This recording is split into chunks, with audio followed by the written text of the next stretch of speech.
जय श्री राम। सकल सुरन के हृदय अस शंकर परम उठाहु। निज नैननि देखा चहि नाथ तुम्हार विवाहु। लखन सिया राम जय जय राम। हे शंकर, सब देवताओं के मन में ऐसा परम उत्साह है कि हे नाथ, वे अपनी आंखों से आपका विवाह देखना चाहते हैं। यह उत्सव देखिए भरी लोचन, सोई कछु करहि मदन मन मोचन। काम जारी रति कहूँ बर दीना, कृपा सिंधु यह अति बल कीना। हे कामदेव के मद को चूर करने वाले, आप ऐसा कुछ कीजिए जिससे सब लोग इस उत्सव को नेत्र भरकर देखें। हे कृपा के सागर, कामदेव को भस्म करके आपने रति को जो वरदान दिया सो बहुत ही अच्छा किया। सासति करी पुनि करहि पसाओ, नाथ प्रभु कर सहज सुभाव। पार्वती तप कीन अपारा, करौतास अब अंगीकारा। हे नाथ, श्रेष्ठ स्वामियों का यह सहज स्वभाव ही है कि वे पहले दंड देकर फिर कृपा किया करते हैं।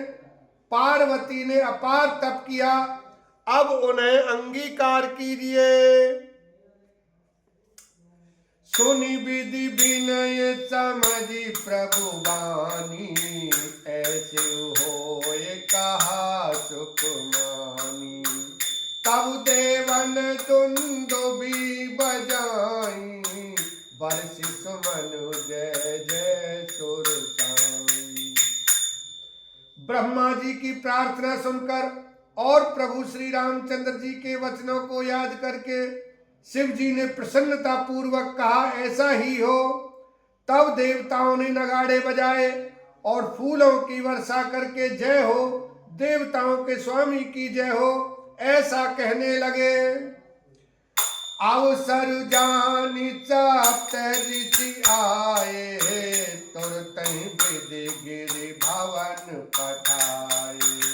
प्रथम गए जह नहीं भवानी, बोले मधुर बचन छलकानी।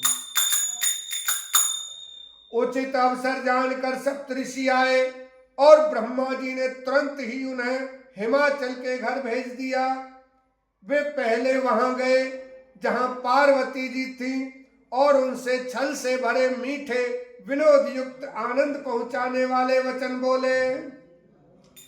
कहा हमार न सुने तब नारद के उपदेश,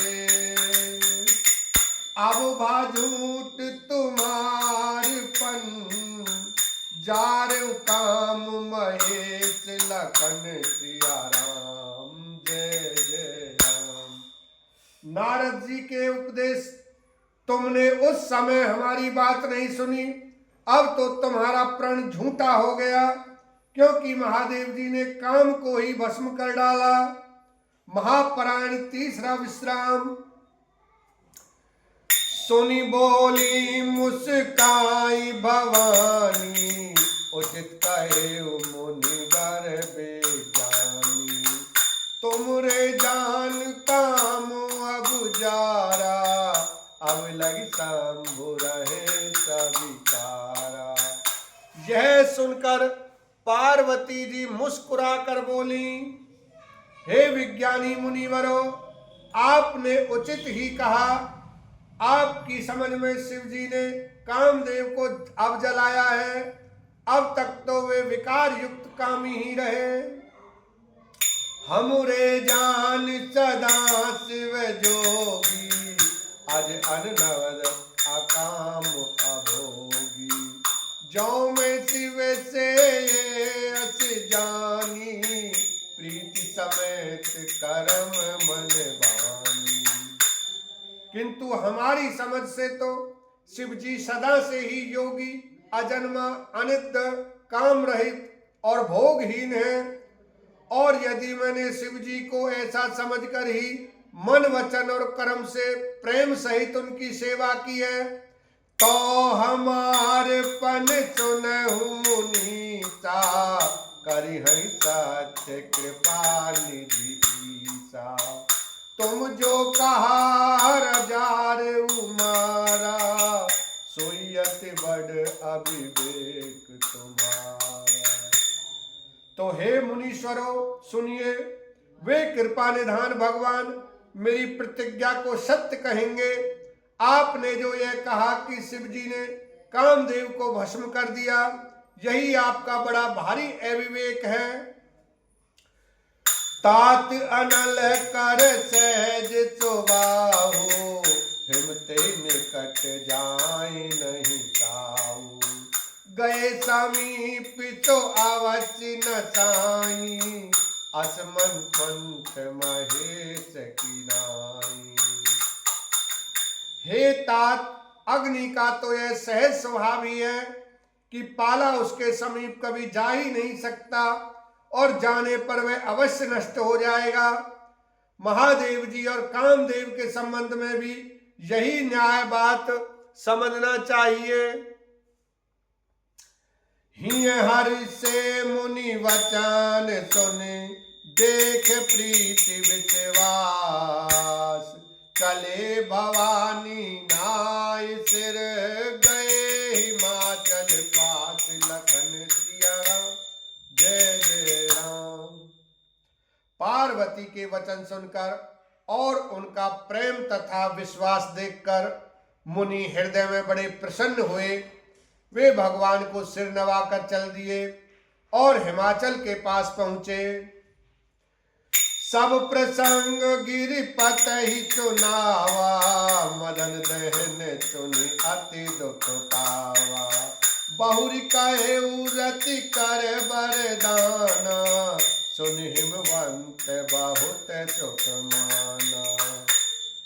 उन्होंने पर्वतराज हिमाचल को सब हाल सुनाया।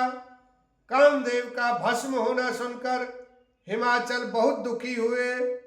फिर मुनियों ने रति के वरदान की बात कही, उसे सुनकर हिमवान ने बहुत ही सुख माना। हृदय विचारी शंभु प्रभुताई, सादर मुनिवर लिए बुलाई। सजन सुनख तो सुघरी सोचाई, वेग वेद विधि लगन धराई।